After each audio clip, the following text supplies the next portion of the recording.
When I talked to him at the Super Bowl festivities, he said his body feels really good. Mentally, he's really good. And we talked about the things that he loved about football. And since the pandemic loosened up a little bit with the NFL this past year, he couldn't stop talking about being around the guys all the time again, whether it's in the lunchroom, all over the meeting rooms, being together. He loves that.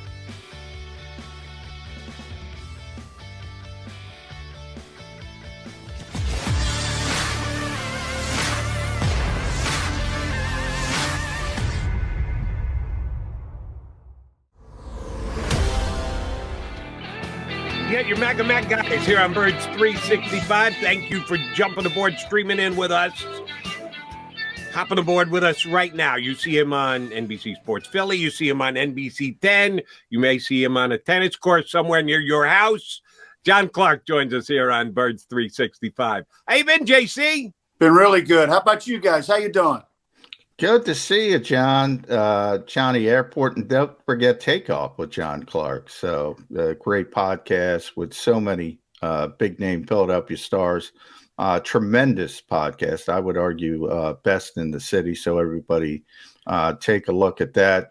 John, we're an Eagles-based show, but I want to talk a little Ben Simmons, but I'll save that for last. But Eagles-wise, you've had so many guys on your podcast recently talking about Jalen Hurts, and that's the number one issue as this team moves forward.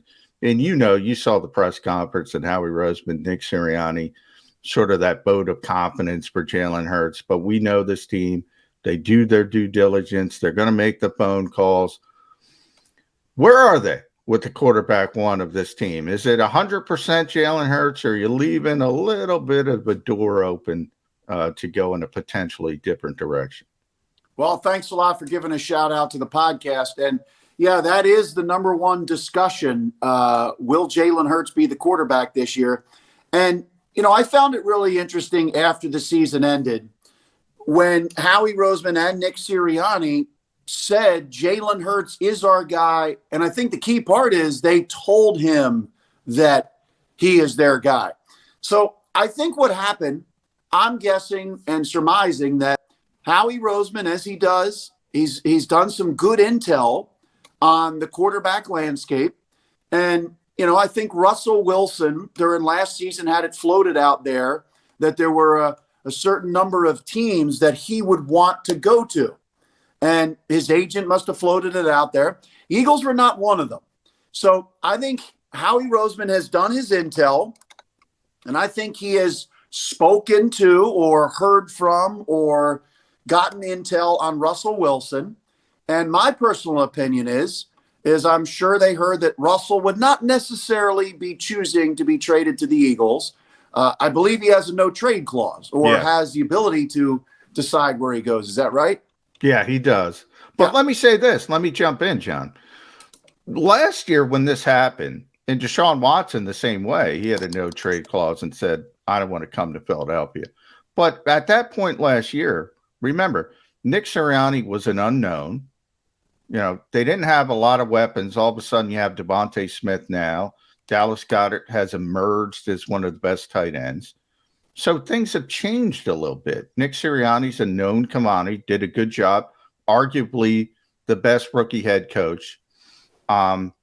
What's the harm in picking up the phone and saying, hey, we're in a better situation? The Philadelphia Eagles are better than what they looked like last year, Russell Wilson, Deshaun Watson, if the legal entanglements get cleared up. They look like a better situation now than they did 12 months ago. I don't disagree. And I think that's a possibility. And I believe that Howie Roseman and the Eagles are going to see if there's any upgrade at any position, and quarterback being one of them. They're closely watching the Deshaun Watson situation. And they make a call to Russell Wilson. They make a call to the Seattle Seahawks. But look, don't you think that after the season they could have said, hey, the quarterback is like any position. Yeah. We're going to try to upgrade at any position. But They got together and they decided to publicly announce that day that Jalen Hurts is our guy and he's going to be our quarterback next year, and that they told Jalen that. So I do think it would take something out of the norm or what they were expecting for that to change. That's just my personal opinion, because they didn't have to come out with that hard stance.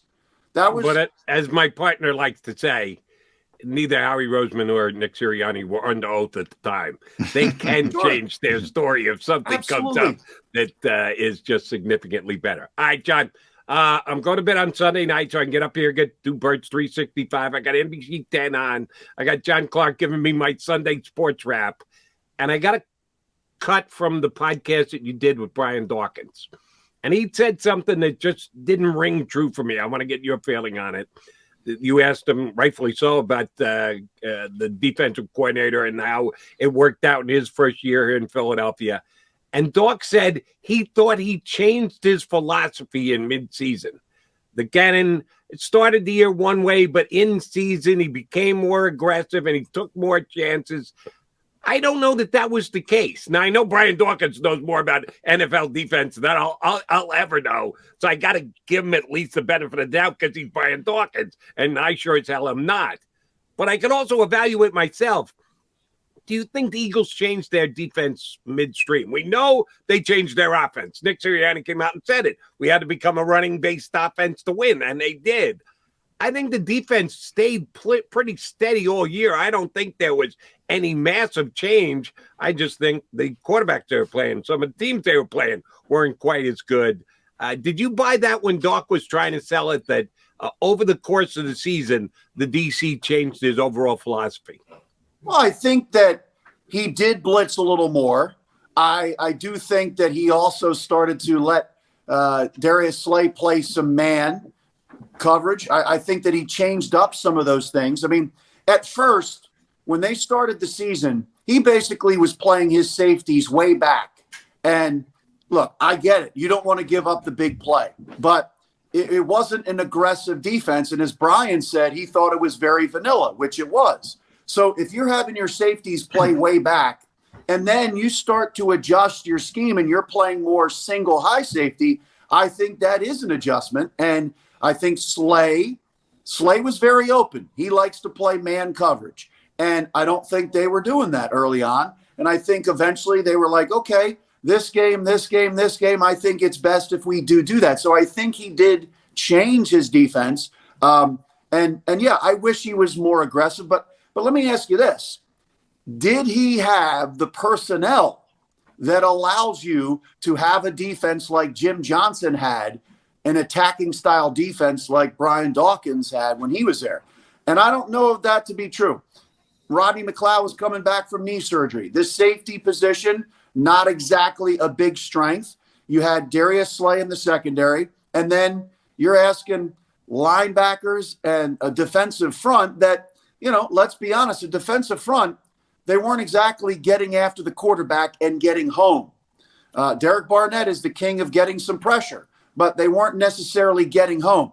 Fletcher Cox, I think there was a big issue with him and Jonathan Gannon, and they eventually worked through that. So your premise, I agree, they didn't go crazy becoming more aggressive. And look, I think in that playoff game against the Tampa Bay Bucks, I think it really showed that Brian Dawkins was right.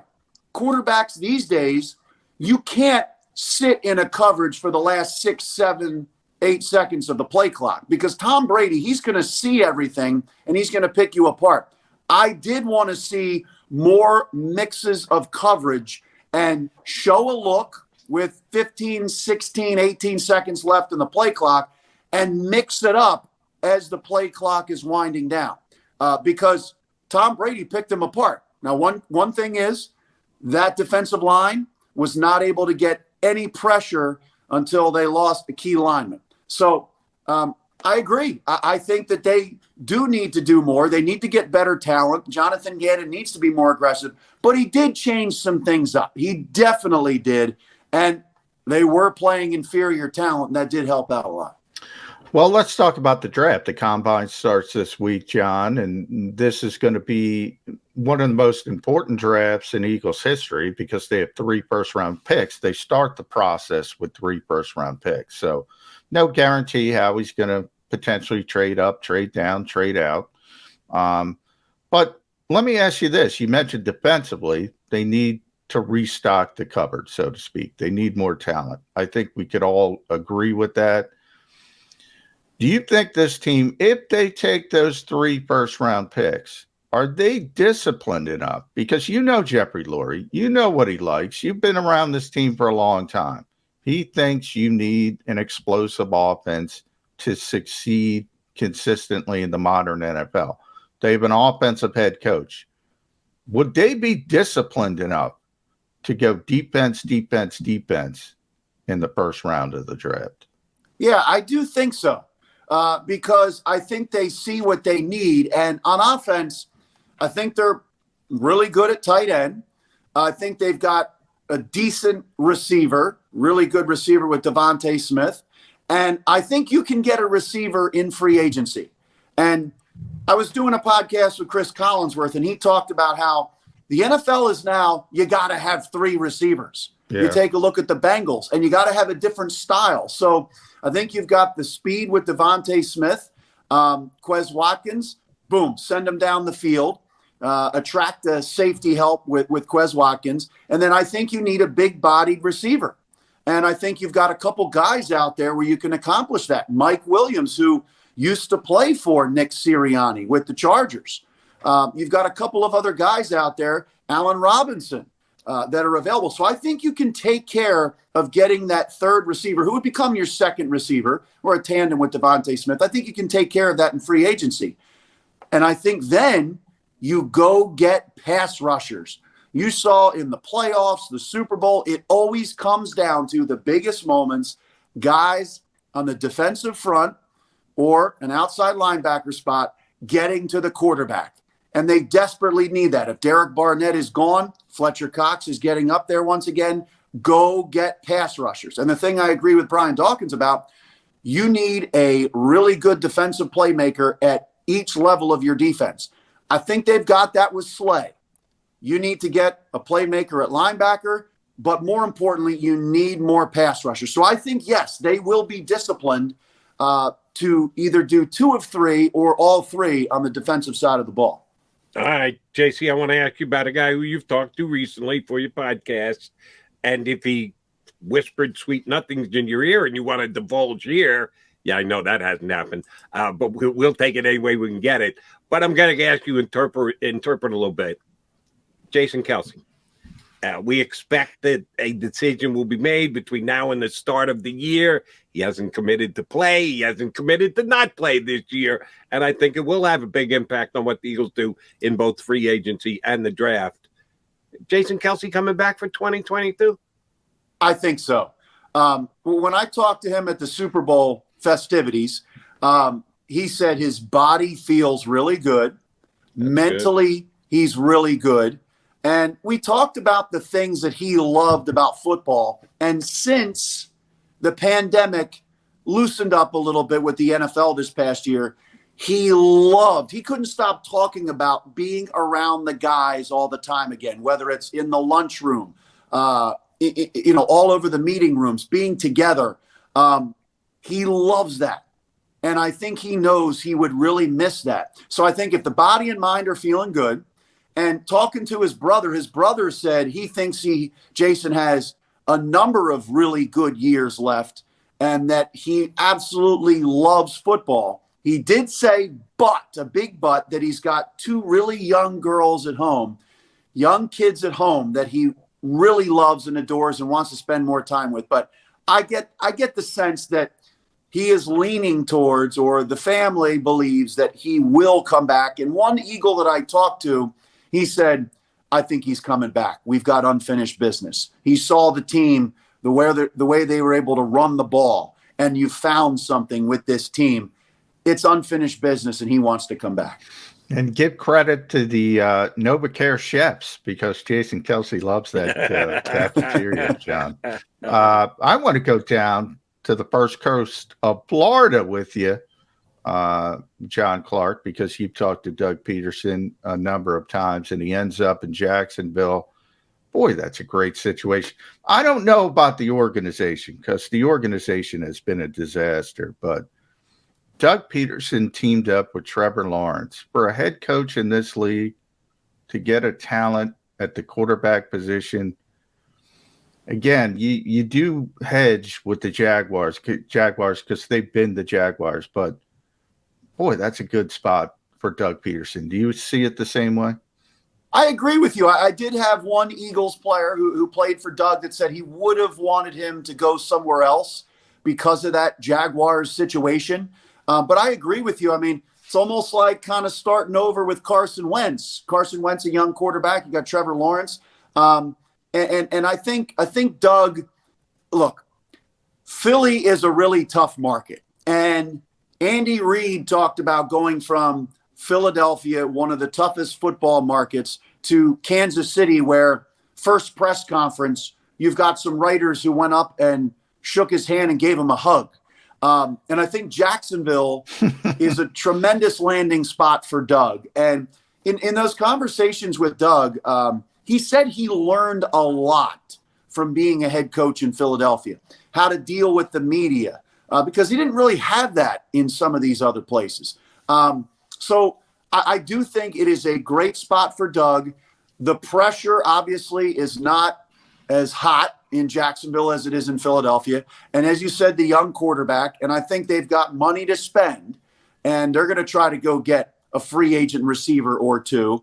So I think this is a really good spot for Doug. And when he and the Eagles split up, he's been living in Jupiter, Florida, down there in that area. And so, hey, he's staying in Florida. And I think it's a good situation. He looks so refreshed. I think that year with the pandemic and the losing and Carson and all the things that happened, I think it was just a really bad year and a really tough year personally and professionally for Doug. So I think he's completely refreshed, and I agree with you. I do think it's a good situation because of the quarterback. All right, John, you give us a good take on what the Philly market is like. I'll give you my own experience. I went down when Reggie White came back as a member of the Green Bay Packers, and there were both boos and cheers. I was down there when Donovan McNabb first came back, and there were both boos and cheers.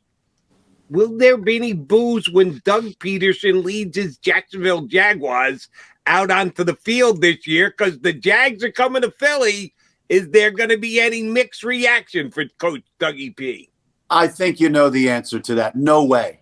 I mean, Doug Pederson brought the city of Philadelphia the greatest sports gift in the history of the city. I mean, there will never be a parade. There will never be a win like the first Super Bowl in Philadelphia, ever. It's the biggest thing ever. And Doug was a huge part of that because you lost your MVP quarterback. You lost your left tackle. And they came up with a scheme to get Nick Foles over the hump to have his greatest game ever and beat the GOAT of quarterback and GOAT of coaching. Absolutely not.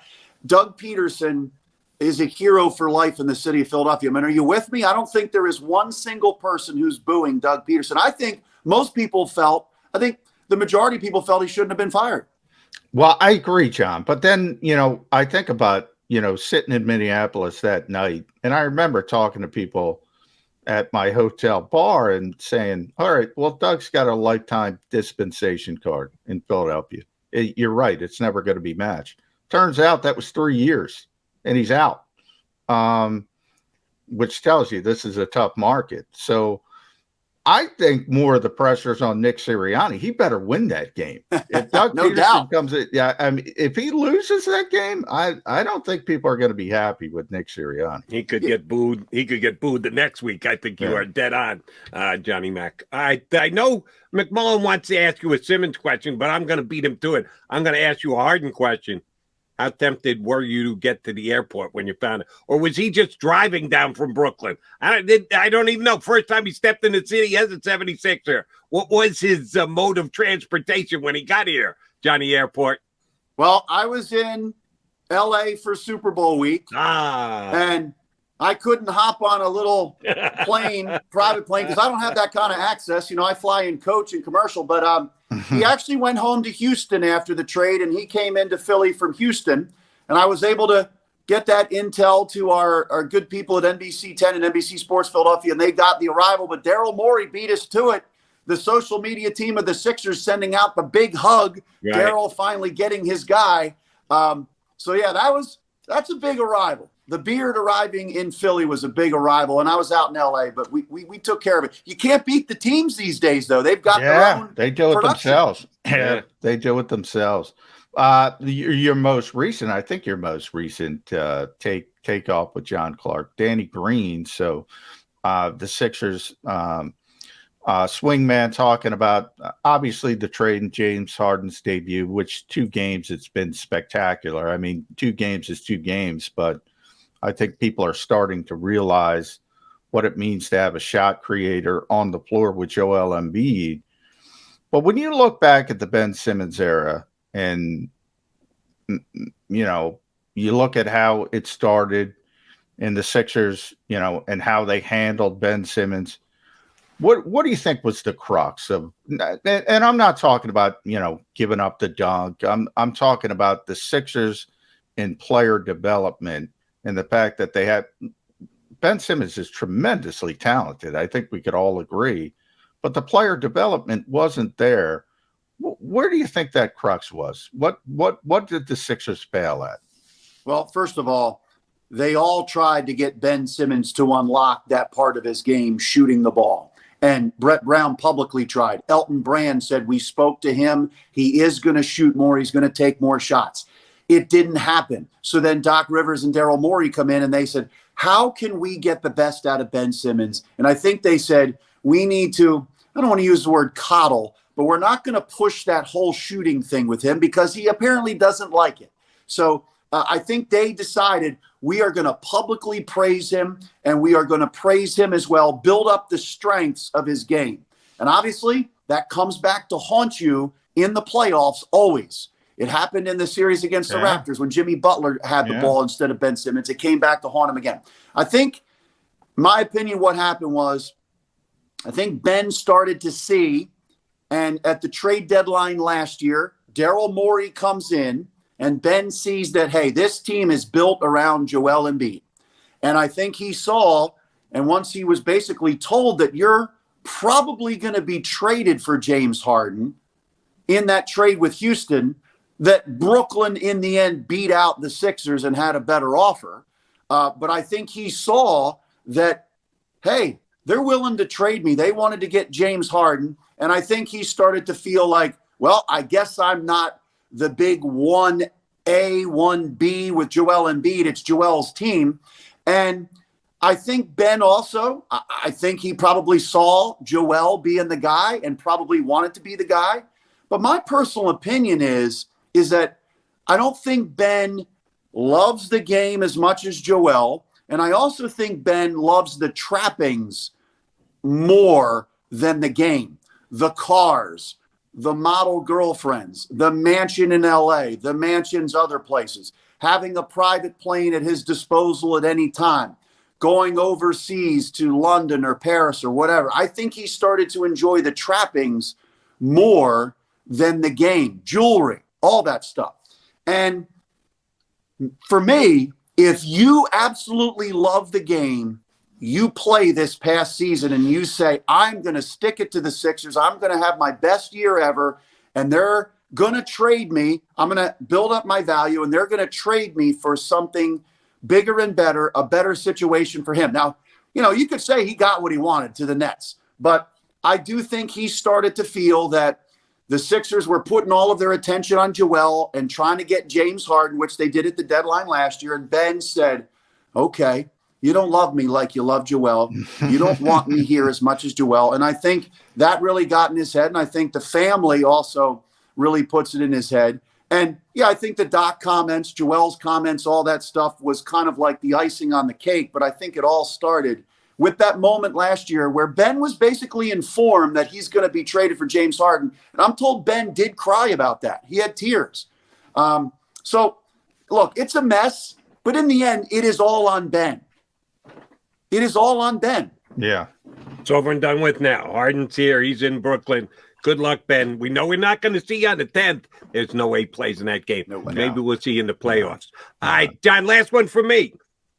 I want to take you onto the court with nets, just no rims.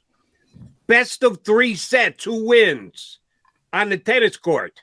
John Clark or Daryl Morey? John Clark or Joel Embiid?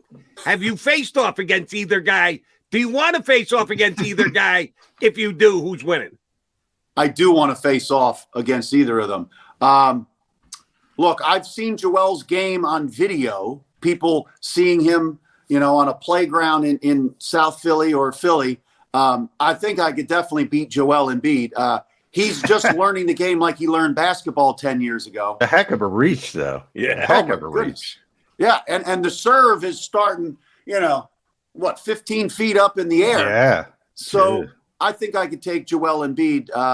But Daryl Morey, I think Daryl Morey is probably a very, very smart tennis player because he's an incredibly intelligent person. And I remember when I played Hurricane Schwartz in racquetball, and I was running all over the place trying to, hit the ball. Hurricane in racquetball just stood in one spot because he knew that ball from the angles was coming back to him. So I think Daryl Morey is that type of tennis player because he's got all the angles figured out in his brain. So I think Daryl Morey would be a tough matchup, but I think I pull it out in the end. There's a podcast into itself. John Clark versus Hurricane Schwartz and John Clark versus Joel Embiid. Which doesn't belong and why? I would love to see that. Yeah. Johnny, great stuff. We appreciate you coming on board. Keep up the great work. We'll get you back on again soon enough. Thanks for jumping on with us today. All right, good talking with you guys. Have a good one. Thanks, John Clark, NBC Sports Philly, NBC 10, and his podcast taking off, one of the best in the city. All right, Jody Mack, Johnny Mack coming back. We still got 10 minutes left. By the way, I got a John Clark wrestling story for you after the break. Is he a wrestling? I know he's a Springsteen guy. Yeah, he's a wrestling guy. Oh, he's friends with my buddy Ange, who worked for events for years. Yeah, he used to work for that's what the story's about. He used to work for ECW. I should have put those two together. All right, John McMullen, Jody McDonald coming back. Put a wrap on Birds 365.